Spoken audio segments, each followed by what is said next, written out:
Assalamualaikum warahmatullahi wabarakatuh. Saya Nurlina Sari Saniati ingin sedikit menjelaskan mengenai penafsiran surah Al-Fil yang berbunyi A'udzubillahi minasyaitonirrajim. Bismillahirrahmanirrahim.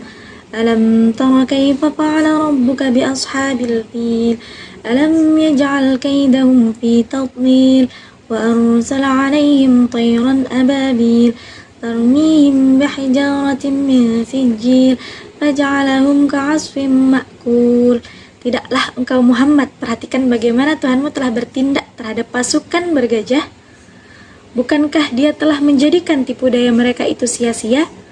Dan dia mengirimkan kepada mereka burung yang berbondong-bondong, yang melempari mereka dengan batu dari tanah liat yang dibakar, sehingga mereka dijadikannya seperti daun-daun yang dimakan oleh ulat. Kemudian tafsir mufradat, yaitu ada fa'ala, biasa diartikan sebagai melakukan atau berbuat. Ini bermakna bila pelakunya adalah manusia, kesannya adalah perbuatan negatif. Akan tetapi jika pelakunya adalah Allah, mufradat ini mengandung makna ancaman atau siksaan. Kemudian kaidah adalah tipu daya. Ini bermakna upaya tersembunyi untuk mencapai sesuatu. Upaya itu biasanya bersifat negatif, dan sungguh negatif upaya Abraha.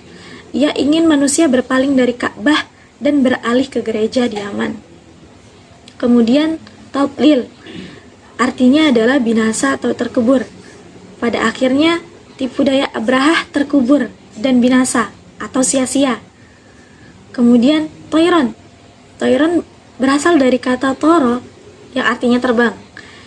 Di sini bermakna semua yang terbang bisa disebut toiron. Akan tetapi secara umum toiron adalah burung. Kemudian tarmihim artinya adalah melempari mereka. Sedangkan sijil dalam ayat ini diartikan sebagai batu yang terbakar sehingga sangat panas.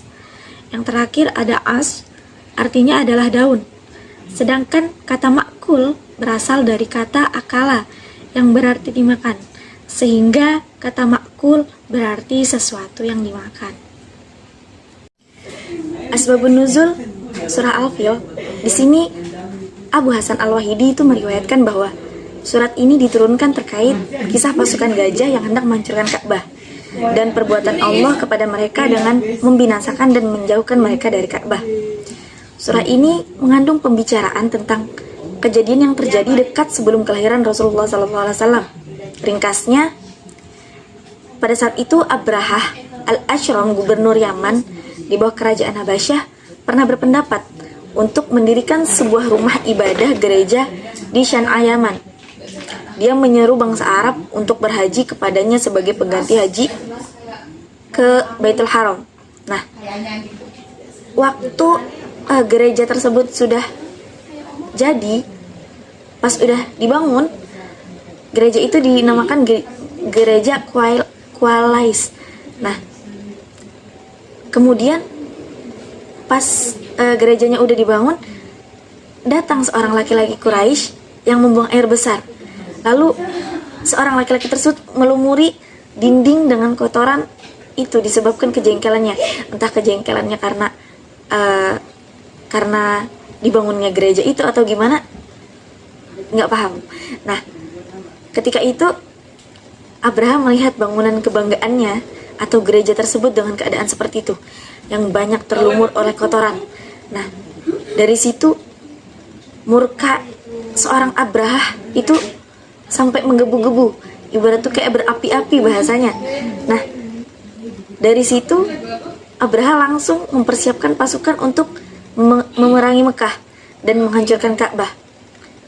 Kemudian berangkatlah Abrahah bersama 13 gajahnya.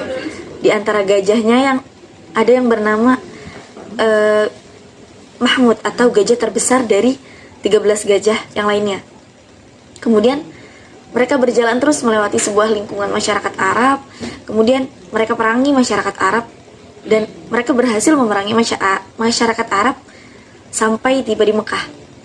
Kemudian setelah itu terjadilah perundingan antara mereka dengan tokoh Mekah yaitu Abdul Muthalib atau kakek Rasulullah. Perundingan pun menghasilkan atau berakhir dengan hasil Abraha akan mengembalikan unta Abdul Muthalib. Kemudian Abraha bisa berbuat apa saja terhadap Ka'bah. Abdul Muthalib pun memerintahkan seluruh laki-laki penduduk Mekah untuk mengosongkan negeri agar menuju ke puncak-puncak gunung membawa istri dan anak-anak mereka supaya mereka terhindar dari pasukan yang zalim yaitu Abraha. Nah, kemudian setelah itu pasukan Abraha terus bergerak atau segera bergerak dan sampai atau hingga di limbah muhasar atau limbah terhina. Tiba-tiba sekumpulan demi sekumpulan burung datang melempari pasukan itu dengan batu seukuran antara seperti sekitar kecilnya besarnya atau seperti kacang hijau. Nah, mereka pun meleleh. Mereka itu adalah Abraha dan gajah-gajahnya pasukannya, dan berjatuhan dagingnya lalu binasa. Abraha terus berlari dengan dagingnya yang berjatuhan, tapi tidak mampu untuk menghindar dari itu. Namun akhirnya dan sehingga Abraha itu juga mati dalam perjalanan. Nah, jadi kejadian itu adalah nikmat dari Allah bagi penduduk Al-Haram dan penjaga rumahnya. Jadi asbab nuzul dari surah Al-Fil menurut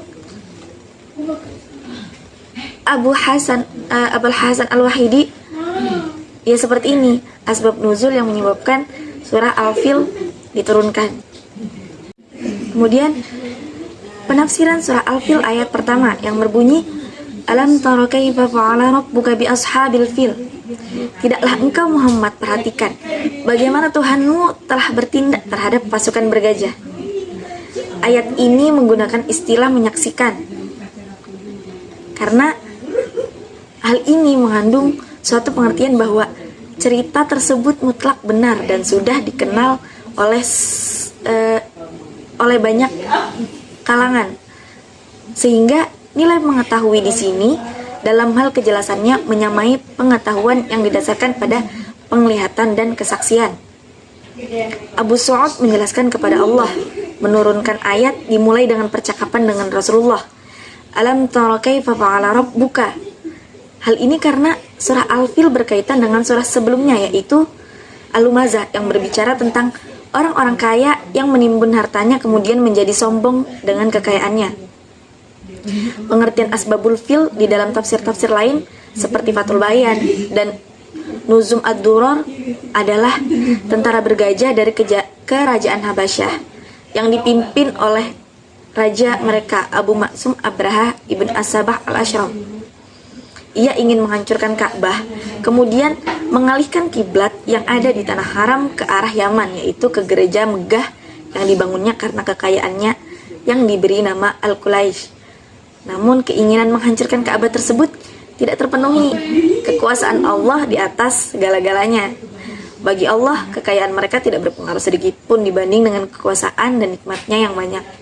Tentang ayat pertama surah Al-Fil ini, itu juga dikomentari oleh Said Hawa menghubungkan dengan surah Al-Humazah serta ayat 6-7 surah Al-Baqarah yang berbicara tentang azab Allah yang ditimpakan kepada orang-orang kafir dan sombong terhadap ayat-ayat Allah.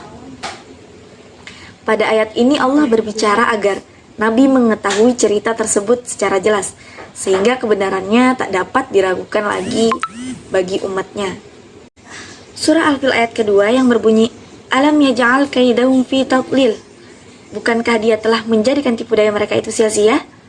Sesungguhnya ini dapat dilihat apa yang dilakukan Allah terhadap mereka yang menggagalkan mereka, sehingga pudarlah rencana mereka yang sebelumnya telah digarap secara matang.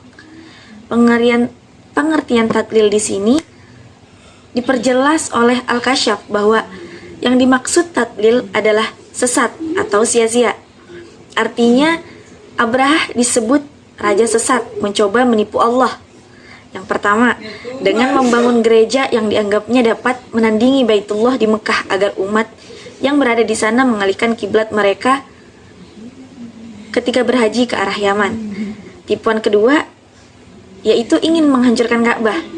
Kemudian Allah membalas tipuan ini dengan mengirimkan burung ababil atau pasukan yang disebut ababil, yaitu burung yang keluar dari laut kemudian membawa batu-batuan dan kerikil panas yang dapat membakar serta mematikan mereka. Surah Al-Fil ayat ketiga dan keempat yang berbunyi warsala alaihim tayran ababil, yang berarti dan dia mengirimkan kepada mereka burung yang berbondong-bondong, tarmihim bihijaratin min sijil, yang melempari mereka dengan batu dari tanah liat yang dibakar. Nah, kemudian Allah mengutus beberapa gelombang burung kepada mereka. Burung-burung tersebut membawa batu kerikil yang dijatuhkan di atas setiap tentara atau tentara bergajah itu. Sebagai akibatnya, mereka tertimpa penyakit cacar dan lepra hingga menemui kematiannya.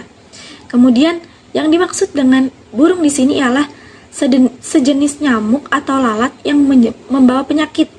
Dan yang dimaksud dengan batu kerikil di sini kemungkinan adalah tanah liat yang dikering dan membantu serta beracun.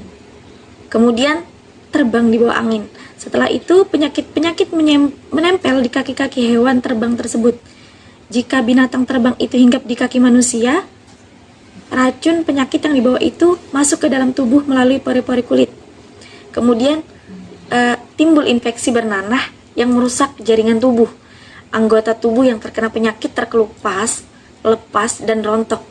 Penafsiran ini sama seperti yang ditafsirkan oleh Muhammad Abduh dalam tafsir Juz Ammanya, yang mengatakan bahwa Abrahah yang zalim yang akan merobohkan Ka'bah ini didatangi sekawanan burung utusan Allah yang membawa kuman penyakit lepra dan cacar, sehingga mereka hancur sebelum melaksanakan kehendaknya, bahkan sebelum memasuki Mekah. Hal itu merupakan nikmat Allah yang dianugerahkan kepada penduduk Mekah, berguna untuk melindungi Ka'bah. Nah, menurut Nuhas, nama ababil mushtaq dari ibil, dari kata jamak tanpa ada kata mufradnya. Sedangkan Ibnu Katsir menjelaskan dengan gaya tafsir bil ma'thur bahwa dari sanad yang sahih seperti Ibn Mahdi dari Sufyan, dari Al-Masyi, dari Abi Sufyan, dari Abid, dari Umar, burung ababil itu adalah burung laut yang mana pada cakar dan kuku-kukunya terdapat batu-batu untuk melempar tentara Abrahah itu. Kemudian ayat terakhir pada surah Al-Fil yang berbunyi faja'alahum ka'asfim ma'kul, sehingga mereka dijadikannya seperti daun-daun yang dimakan ulat. Kemudian keadaan mereka itu sama seperti dedaunan yang rusak atau dimakan ulat atau hama.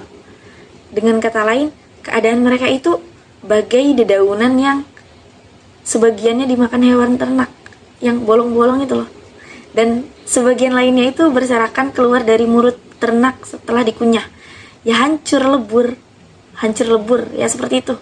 Nah, dalam surah ini Allah mengingatkan kepada Rasulnya dan pengikutnya dengan suatu peristiwa yang menunjukkan betapa besarnya kekuasaan Allah, yaitu dengan peristiwa penyerbuan tentara gajah yang dipimpin oleh Raja Abraha dari Habasyah untuk menundukkan penduduk Mekah dan menghancurkan Ka'bah.